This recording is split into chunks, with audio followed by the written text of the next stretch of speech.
everyone, welcome back to the channel. Hope you are doing well and fine, and in today's video I'll be showing you recovering from a hacked online banking account. So without wasting any time, let's get right on the video.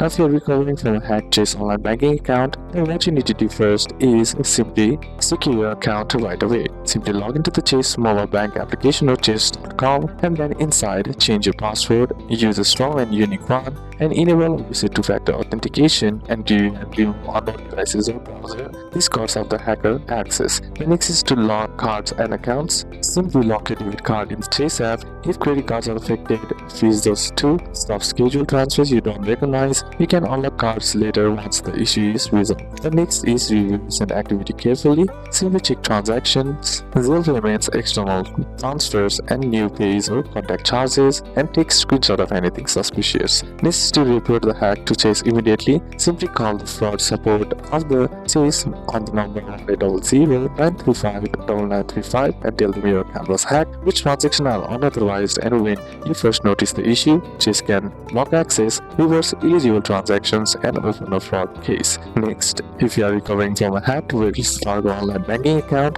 then first step is to simply secure your Wells Fargo account immediately. Open the Wells Fargo mobile application and visit wellsfargo.com, and then once inside, tap on the account option and head over to the password option. Then there, change your online banking password and make it strong and unique. Enable or reset two-step verification and review and remove unknown devices or browsers, which cuts off unauthorized access right away.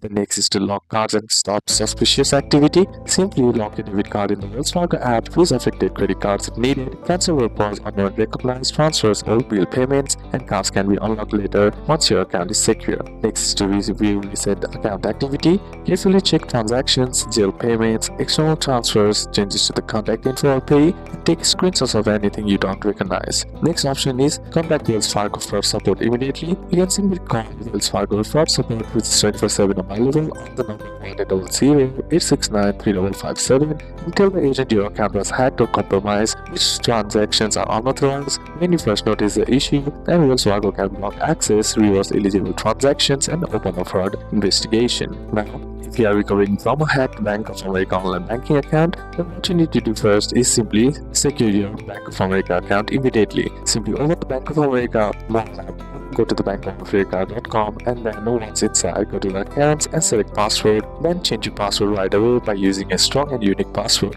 Then turn on or reset two-step verification and review and remove devices or browsers. This immediately blocks unauthorized access. And next is to lock card and stop suspicious payments. Lock your debit card in the app, freeze affected credit cards, stop any unrecognizable transfers like jail or bill payments, and cards can be unlocked later once your account is secure. The next step is to review account activity carefully, check for unauthorized transactions, jail payments, external transfers, changes to the contact details or pay, and take screenshots of anything suspicious for records.